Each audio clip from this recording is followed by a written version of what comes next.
Hello, my name is Angela, and welcome to my food prep Saturday. Today I am experimenting with an egg roll in a bowl,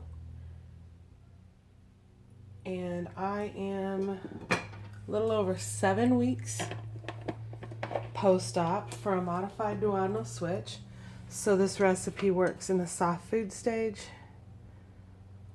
I'm able to eat cooked soft vegetables, but not raw vegetables. So I'm working with this. Now, I've never been a real big fan of cabbage raw or coleslaw or anything like that, but I do like it in egg rolls and soups and stuff, or I did before surgery. So we're going to doctor this up and see how this works out. Now, I'm not going to cook the meat with the veggie mix because I have to measure my protein separate from my veggies and make sure that I am getting enough protein. So what I'm going to do is season my meats. I'm going to do some chicken and shrimp and turkey and stuff like that. And I'm going to season those the same. And then that way I can measure out 2 ounces of my protein to a portion of the vegetables. And then as I work my way up to the 3 ounces of protein, then I would be able to do that as well. But I want to make sure that I'm getting my protein because I think as everybody post-op knows, it does become a struggle to get your veggie or to get your protein in. So that's how I'm going to do that. I didn't do that with some of my previous things, and then whenever it came time for me to put them into the Bariatric app, I didn't know how much protein I'd ate. I knew over the course of the whole batch, and I could have divided it down, but I want to make sure that I'm getting as much protein as I can in a meal. So right now I have just a very tiny bit of vegetable oil heating up in my skillet that is right there.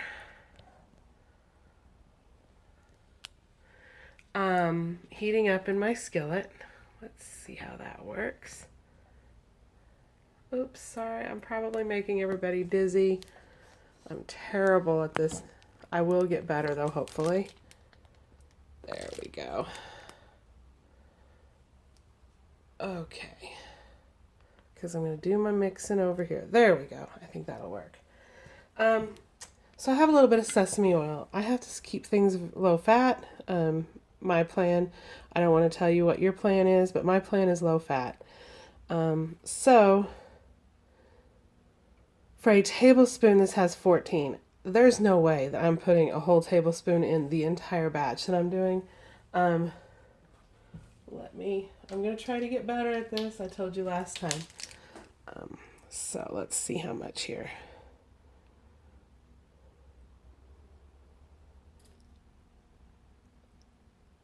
I'm going to do less than 1/4 teaspoon into my pan.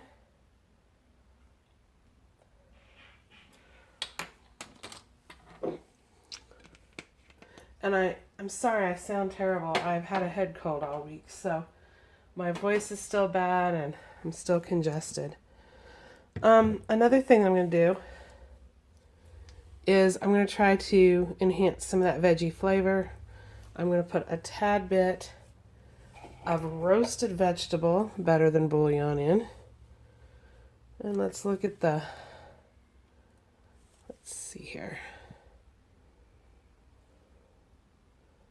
Can I get that glare off? No. Okay. So, there, maybe that's better. There we go. So there is the nutritional value from that. That's for 1 teaspoon. Again, I'm just going to do 1/4 teaspoon to the whole thing.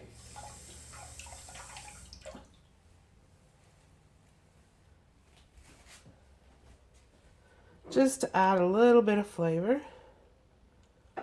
And it's a little bit less than 1/4 teaspoon.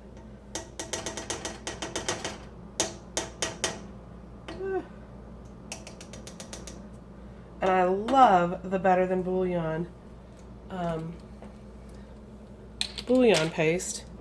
It's what got me through my post-op, was these bras. They smell and taste so good. All right.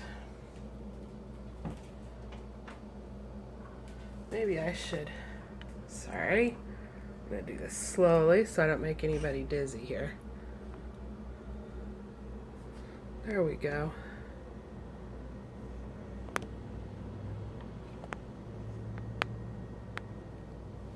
Oop. Okay.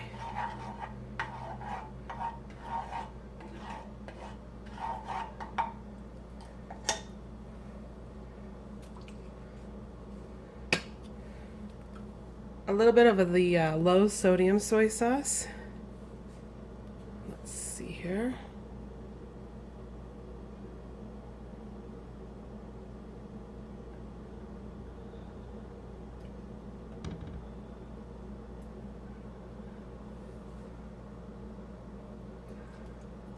Couple of 3 splashes.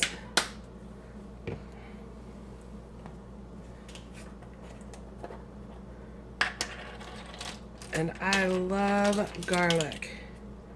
So I'm going to do a half of a teaspoon, heaping half of a teaspoon of garlic in there. I'm also going to use some garlic powder a little bit later if this needs more. Okay. And as I've said before, I use frozen vegetables so that I don't waste the fresh, since I cook such small portions now.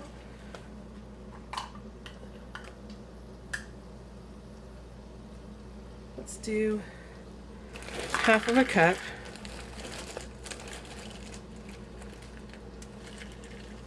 Half a cup.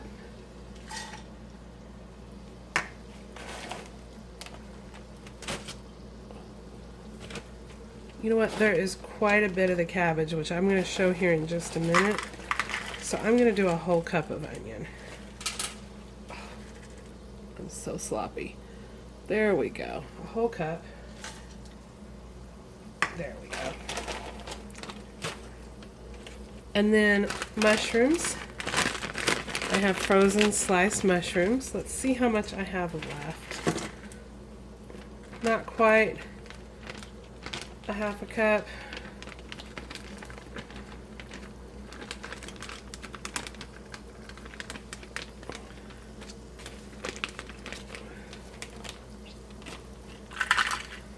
So it's not really that much, but it will add to it.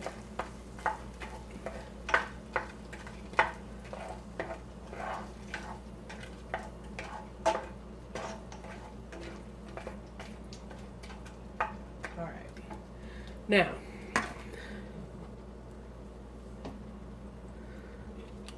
in the past, as I said earlier, I'm not a fan of cabbage. But I would use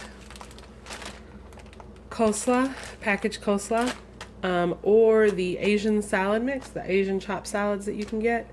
I would just use the veggie mix, and I would use that in soups or casseroles or in fried Asian dishes to get some extra veggies in whenever I would try to incorporate some healthy veggies.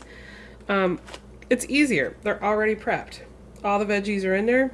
They're perfect size. So this is green cabbage, carrots, and red cabbage. All right. And it is 16 ounces. Okay.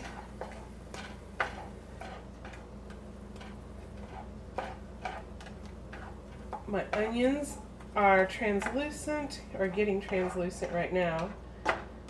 So I'm going to simmer these down a little bit more. And then when they're like a golden brown, I am going to add this, stir it around some. I'm going to add some water to let it steam, to let it simmer for a little bit longer. But while I'm waiting on these onions to cook down, I'm going to go ahead and pause this, and then I'll be right back. Alright, I am back. While I am thinking about it, I picked these up at Walmart yesterday and thought that some of y'all might be interested in these. I have only found them at one Walmart, and we have a ton of Walmart stores around and neighborhood markets. I did see it online on an ad probably 6 months ago, and I looked for it. I looked for it on the grocery app, I looked for it on Walmart.com, and I couldn't find it. But I was like shopping for water enhancers yesterday, and I saw these, and I said, gotta get them. So I've tried this one this morning, and it is very good. I was actually really surprised. It's not super sweet, but it's not really dry either. It's really good. And this is going to be the next one that I try. I may try it before the end of this video. Alright. So this has cooked down some. It didn't take very long. I didn't have you pause for terribly long. So I'm going to start with half of the bag. I'm going to see how much this makes.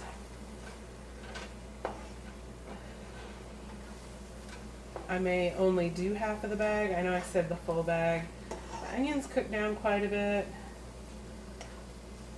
And I'm still adjusting to making smaller portions, so yeah.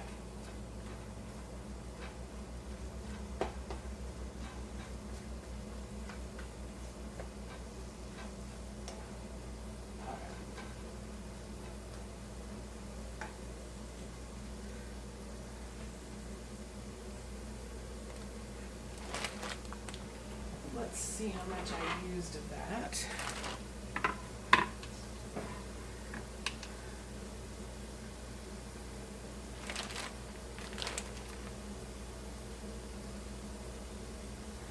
So a little bit more.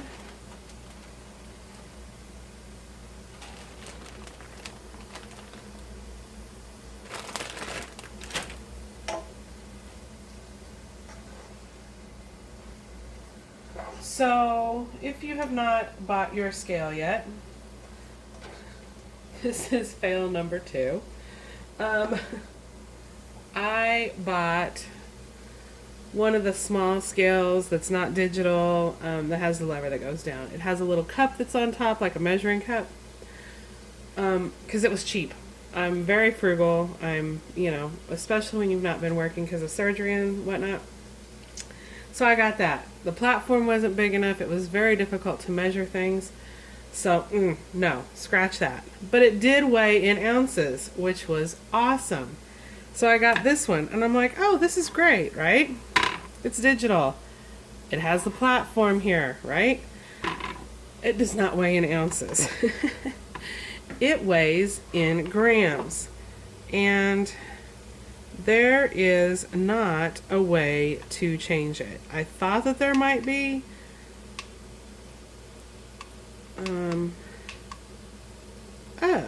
Kilograms, ounces. You know what? Maybe I should have paid more attention.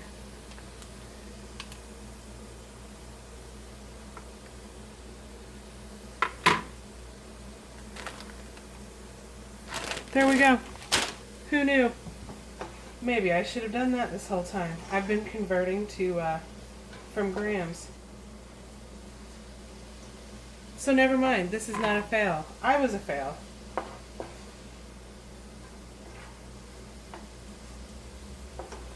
So I'm terrible about using recipes. I feel like recipes for cooking. Now baking is something totally different. Baking is like a chemistry experience.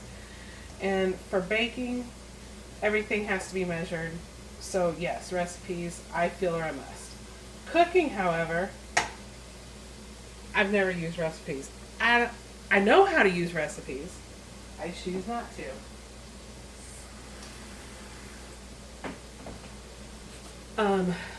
So I use them as a general guideline. So I've been watching for months now lots of videos. And it's really hard to find recipes or videos for good, great food for post-op. There are some super YouTube channels out there. Do not get me wrong. I am not saying that there's nothing out there. There is. But when you look at the grand scheme of all the cooking channels and all the recipes and all that online, we are very limited. Plus, everybody's plan is totally different. I hear people that do cream of wheat and mashed potatoes and all that straight out of the gate to soft foods, and I'm like, I'm not allowed to have any of that. So, anyhow, that being said, I like to take a lot of keto because right now keto is all the rage, right? But it's high fat and it's not as limited in calories. So I like to take keto as an idea, a jumping off board, and then I look at what I can have and I like to substitute in. So bacon is used a lot. I like turkey as a substitution, chicken as a substitution, things like that. Anyhow, what I'm enjoying a lot right now is turning foods that we enjoyed before into something that we can eat now, or that I can eat now. Let me just say that I can eat now. And I feel like I'm eating tastier foods. For breakfast this morning, I had a steak Alfredo pizza chaffle. Okay? At no point in my life have I ever made an Alfredo steak pizza. I've ordered Alfredo pizza out, and then if I had it for breakfast, it was leftovers. And sometimes I would even microwave it. Ooh. Not to say I didn't cook before. I did. I cooked. I cooked potatoes and roasts and all that stuff. But anyway, I didn't cook what I should have been cooking, and I ate a lot of convenience foods, pizzas and burritos and all that. So anyway, the breakfast pizza this morning, or the steak Alfredo pizza this morning, was amazing. I heard somebody in one of my groups mention this today, and I've thought this along the way too. While this is cooking, I'll share this. Is breakfast is not breakfast anymore, and they said that they see it as meal 1, meal 2, and meal 3, and snack 1, snack 2 if you have a second snack.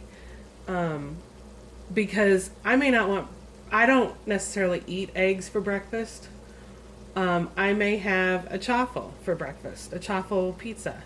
I may have a piece of chicken for breakfast, or shrimp fried rice for breakfast, cauliflower rice.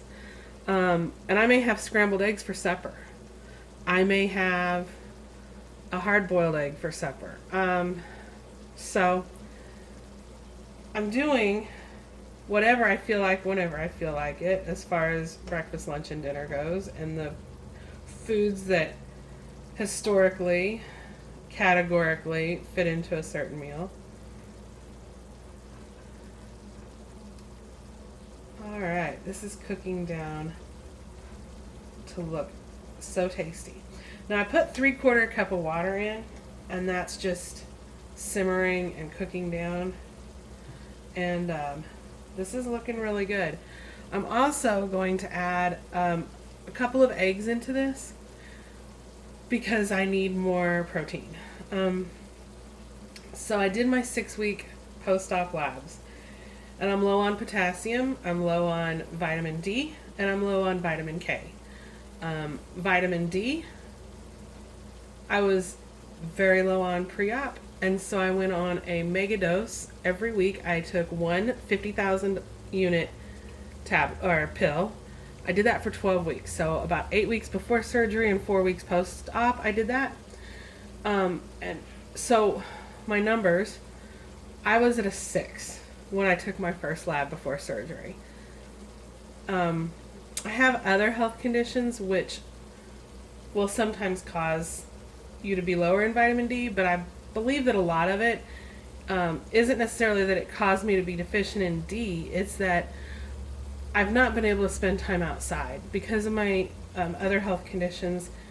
I cannot get overheated. I could lose consciousness, and I live alone, so it's never good for anybody to lose consciousness, but you really fear that when you live alone, because, you know, there's nobody there to pick you up should you fall. So I didn't spend much time outside for the last year while I've been dealing with all that diagnosis. But they told me for the potassium to drink more, that I could add a Gatorade Zero or a Powerade Zero every day. Well, I already drink 1 or 2 of those a day, but I will continue to do that. The vitamin D, I'm going to go on another round of those mega. Oh, and my vitamin D was up to 20, which I feel, yes, 20 is low, but it was 6. And I had surgery in the middle of that, and we all know that those first few weeks of after surgery, it's really hard to get everything in. Yes, I'm on a daily vitamin A, D, E, and K. I take 4 of those a day. They're the Celebrate.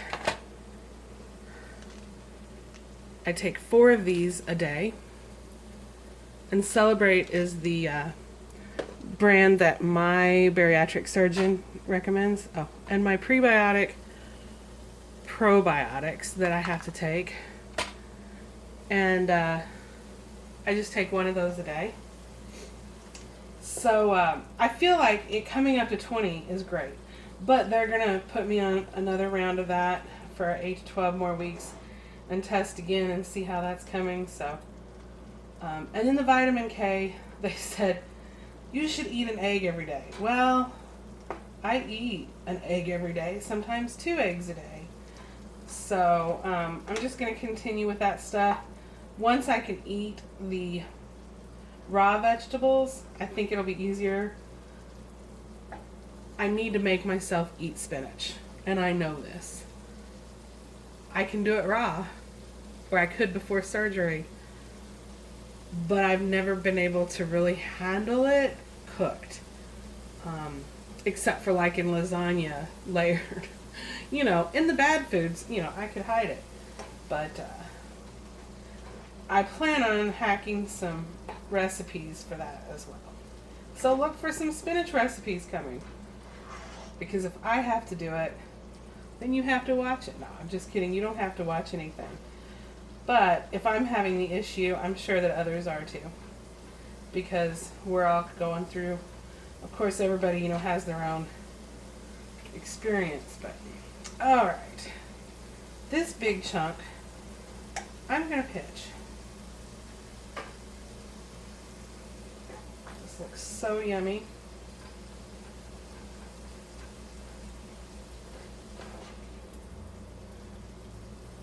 Now, if I had all the ingredients, I would definitely put in some ground ginger or some fresh ginger. I don't have any ginger. I'm going to add a little bit of onion powder.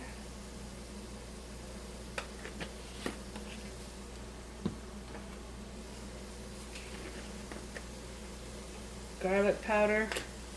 I hear people talk all the time, not necessarily in bypass groups or anything like that, but just people in general. Oh yeah, garlic salt. I don't use garlic salt. I've never used garlic salt. If I want garlic salt, I will put garlic and salt, and I know it because I don't do a lot of salt. But where did it go? Because I'm trying to embrace all the things. I did go out and pick up a Himalayan salt pink salt grinder. So, we are going to try this.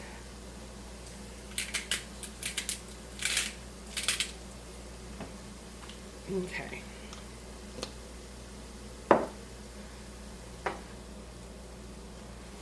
This smells so good.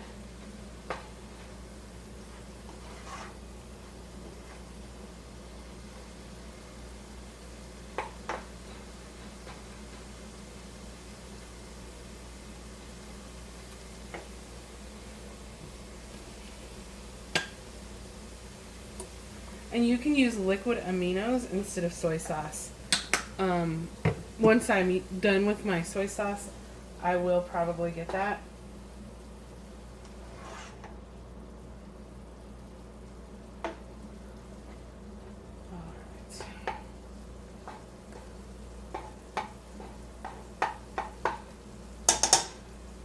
So let's see here.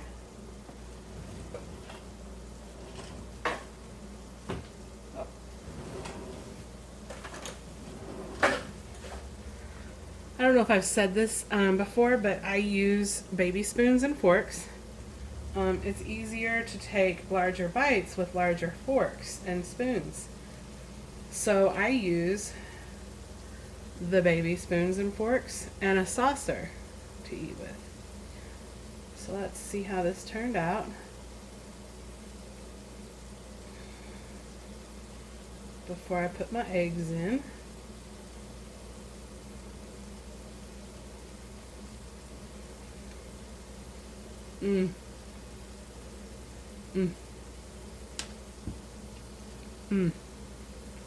That is so good. And I don't even like cabbage, so even without the ginger, it still tastes very much like the insides of an egg roll.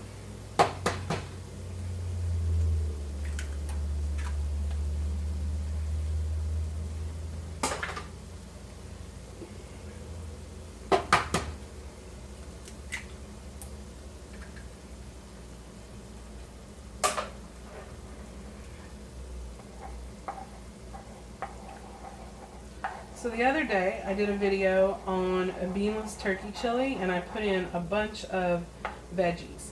Sweet potato and cauliflower, rice, mushrooms, onions, and peppers. And I froze a bunch of the portion cups, and I will show you the size. And the 1.5 pounds of ground turkey made 23 of these. I've used those all week. They turned out delicious. You do not taste the cauliflower. You don't taste the sweet potato. It bulked it up just right. And it was delicious. So I consider that a win. So the reason what inspired me to make that is that we were having a soup day at work this week. And it was very successful. It was a very stressful day for me. It wasn't the greatest day at work for me. I was having a rough day. I was starting to get this head cold. And it was soup day. And all the soups, crackers, breads were literally set up in the desks right next to mine. I work in an office, and we share rows of cubicles. And they were literally right next to me was loaded baked potato soup and Parmesan tomato basil soup, and what was the other one? A cheddar broccoli soup. Okay? So, but there was several others, but that's what was literally within arm's reach of me. So, I won. I did not give in. I waited until almost the end of the day, and I took 2 spoonfuls of the Parmesan tomato basil, and then, and it was very good. And I was satisfied with that. And then one of my close coworkers that I'm close friends with, she had made a pumpkin chorizo soup. Now, when she found this recipe, I was the one that talked her into bringing it. And it sounded so good. I looked up the macros, the nutritional value on it, and the the chorizo, the fat was the worst part of it. So I dipped my spoon in. I didn't even get like a spoonful. I literally dipped my spoon in and got a tiny bit of meat with the flavor. Um, it's very thick, puree-like soup. And y'all, if you've not had pumpkin chorizo soup, I don't care. I know it sounds like it would be a terrible, terrible thing. It was one of my favorite soups I've ever tasted.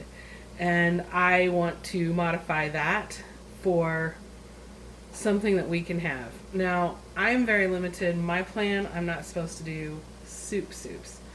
Um, so I've got to get with my dietitian, to see whether that's something that I will be able to eat or whether it's something I'll just have to make for potlucks for other people to enjoy and me to get a taste of occasionally. Um, but it does not taste pumpkiny. It has one of my friends described it as it's tasted very much like a complex Indian food. So, all right, let's see how this is with the eggs.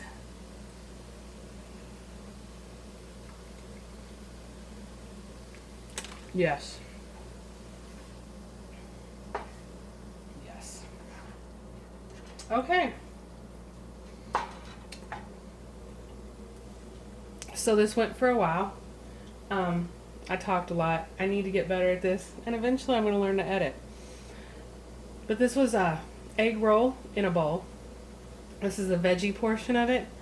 Now, I'm going to use like chicken sausage, ground chicken, things like that. Season those with the soy sauce, the garlic, the sesame oil, cook those up so that I can measure my protein a little bit more consistently with my veggies. But you could mix the veggies or the meat in with the veggies. If you're doing keto, you can do this. But this was just my take on it. I really appreciate y'all watching. Please hit the thumbs up. If you like it, if you subscribe, I would appreciate that. Everybody's on their journey on their own time, and I wish y'all luck. We got this, and we're going to rock this out. Y'all have a great day.